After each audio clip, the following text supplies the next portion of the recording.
панкейки пісіретін боламыз. Видеоны соңына дейін қараңыздар. Ол үшін бізге керек заттар: 2 жұмыртқа, 140 грамм қант. Венчикпен жақсылап араластырамыз. 500 мл сүт, 3 ас қасық сұйық май. Еліктен өткізілген 400 грамм ұнға 1 шай қасық қобыздықыш қосамыз. Ұнды біртіндеп қосып араластырып отырамыз.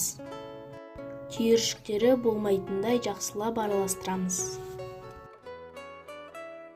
Міне біздің қамырымыз дайын болды. Қаймақ тәріздес болу керек. Енді ысып тұрған табамызға қамырымызды қасықтың көмегімен құямыз. Екінші жағын аударып, дәл осылай пісіреміз. Міне біздің панкейктеріміз дайын болды.